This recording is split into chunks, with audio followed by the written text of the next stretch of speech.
Hello friends, आपका स्वागत है इस नए वीडियो में। आज मैं आपके सामने केंद्रीय विद्यालय की एक बुक है हिंदी की वसंत, जो कक्षा 8 की बुक है, जिसका एक चैप्टर है कबीर की साखियाँ, जो चैप्टर नंबर 7 है। नए बुक की एडिशन है ये, इसी का मैं आपको चैप्टर 7 पढ़ाने जा रहा हूँ। अगर आपको ये वीडियो मेरा पढ़ाना अच्छा लगे तो आप मेरी और वीडियो भी देख सकते हैं, जो मैं इसी चैनल पर अपलोड करूँगा, जिसके लिंक मैं अपने डिस्क्रिप्शन बॉक्स में इस वीडियो के दे दूँगा।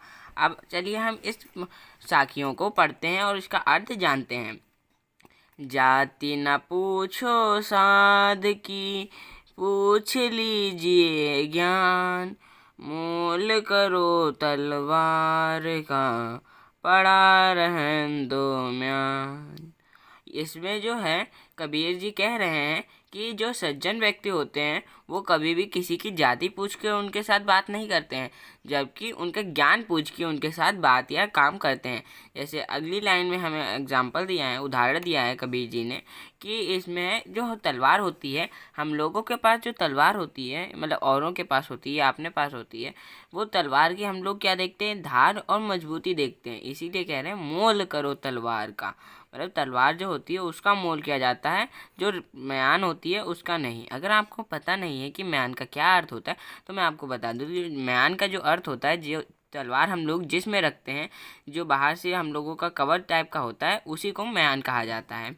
इसके बाद है आवत गारी एक है, उलटत होए अनेक। कह रहीम नहीं उलटिए, वही एक की एक।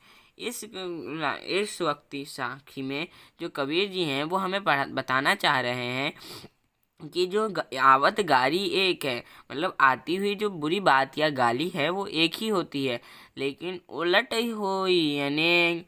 अगर हम लोग उसका पलट कर जवाब देते हैं या उसको मतलब में और कोई बुरी बात कहते हैं तो वो अनेक हो जाती हैं। जैसे कही रहीम नहीं उलटी, कबीर जी ऐसा करने से मना कर रहे हैं, क्योंकि अगर हम लोग उसको पलट के बात करेंगे, कहेंगे या तो कुछ, तो वो भी हमें पलट के कहेगा, फिर हम लोग कुछ कहेंगे, इससे जो हम बुरी बातें होती हैं वो और बढ़ जाती हैं। इससे बढ़िया क्या है, कबीर जी कह रहे हैं कि पलट के जवाब ना दो उसे, इसी तो वो बात वहीं पे वहीं ख़त्म हो जाएगी, एक की एक ही रहेगी।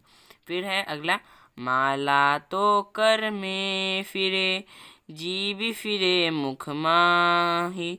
मनवा तो दहु दिसी फिरे, यह तो सुमिरन नाही।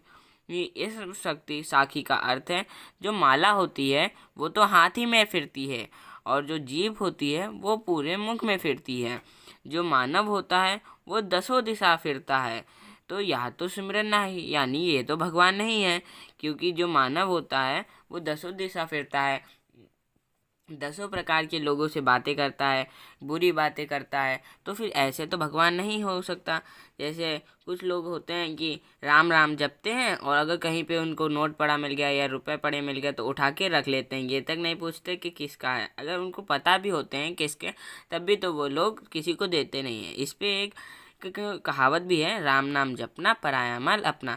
ऐसा जो लोग करते हैं वो लोग, ये तो नहीं होता कि वो लोग जो हैं नाम तो भगवान का ले रहे हैं, राम राम कर रहे हैं, लेकिन दूसरे की जो चीज़ है पता भी होके तो उसको वापस नहीं कर रहे हैं। अब अगली साखी है, कबीर घास नहीं नी दिए, जो पाओ तले हों। उड़ी पड़े जब आँखी में, खली दुले ही होए। तो इस साखी में कबीर कहना चाह रहे हैं कि जो घास होती है उसको नीदना नहीं चाहिए, मतलब उसकी निंदा नहीं करनी चाहिए। नीदे का अर्थ है निंदा करना। जो पाँव तले होए, जो पैरों के नीचे होती है। उड़ी पड़े जब आँखी में, खरी दुले ही होए।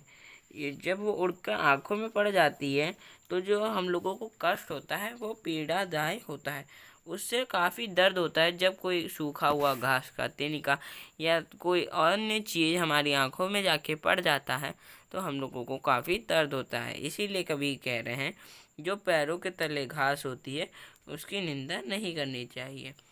जग में बेरी कोई नहीं, जो मन शीतल होए। या आपा को डारी दे, दया करे सबको। इसमें कहा जा रहा है जग में बैरी कोई नहीं, यानी जग में दुश्मन कोई नहीं है। जो मन शीतल हो, यानी जो जग में उसका कोई दुश्मन नहीं है, जिसका मन जो है वो शीतल है यानी शांत है। इसलिए अगली लाइन है या आपा को डारी दे, मतलब यह आपा को डारी दे, जो मतलब दया को वो जो आपा मतलब होता है क्रोध गुस्सा, जो गुस्सा और क्रोध को त्याग दे, मतलब डारी मतलब त्याग देना, जो क्रोध और गुस्सा को त्याग देता है वो हर किसी पे दया कर सकता है। इसीलिए कह रहे हैं कबीर जग में बैरी कोई नहीं, मतलब जग में किसी कोई दुश्मन नहीं है। जो मन शीतल होए, जिसका मन जो शीतल होता है उसका जग में कोई दुश्मन नहीं। या आपा को डारी दे, दया करे सबको, मतलब जो क्रोध और गुस्से को त्याग देगा उसका कोई भी दुश्मन नहीं होगा और वह सबको दया कर सकता है, मतलब दया की भावना उसके अंदर होती है और वो सबको क्षमा कर सकता है।